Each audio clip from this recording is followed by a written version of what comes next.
ফেরাউনের ধ্বংসের ঘটনা ইতিহাস থেকে আপনারা কম বেশি অনেকেই জেনেছেন।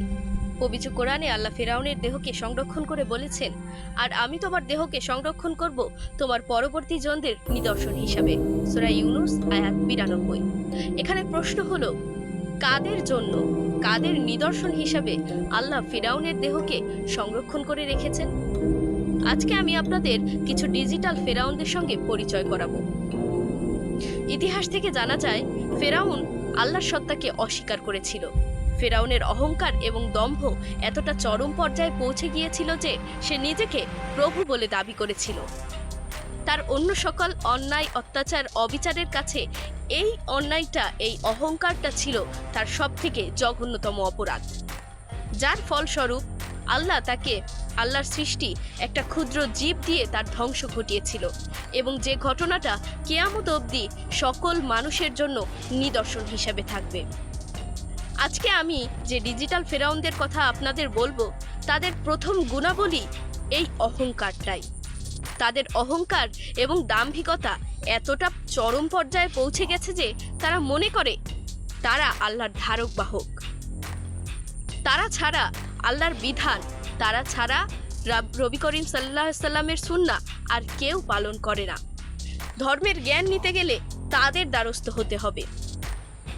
তারা মনে করে তারা ছাড়া আর কেউ ধর্মের সুশিক্ষা পেতে পারে না, এবং ধর্মের সুশিক্ষা পেতে হলে তাদের দ্বারস্থই হতে হবে।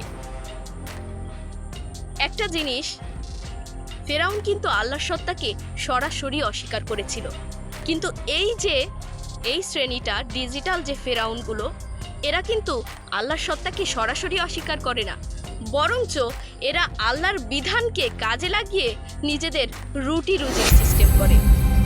এরা আল্লাহর আয়াতকে গোপন রেখে সাধারণ মানুষের ধর্মীয় সেন্টিমেন্টকে কাজে লাগিয়ে নিজেদের উদরপূর্তি করে। কিন্তু তাদের জন্যই আল্লাহ পবিত্র কোরআনে বলেছেন, আর তোমরা আমার আয়াতের সামান্যতম মূল্য গ্রহণ করো না। সূরা আল বাকারা আয়াত 42।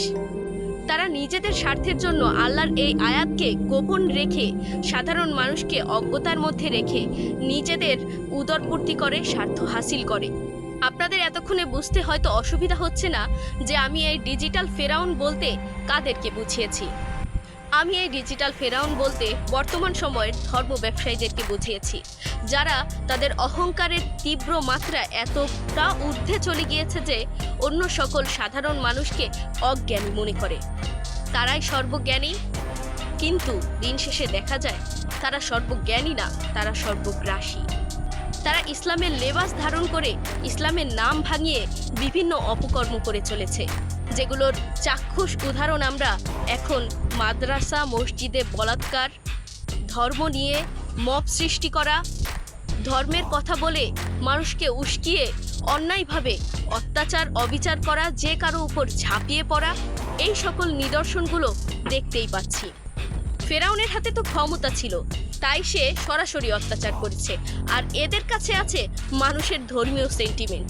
এটা দিয়ে তারা অন্য সকলদের উপর অত্যাচার চালাচ্ছে। ফেরাউন তো আল্লাহর সত্তাকে সরাসরি অস্বীকার করেছিল, কিন্তু এরা তো আল্লাহর সঙ্গে সরাসরি প্রতারণা করছে।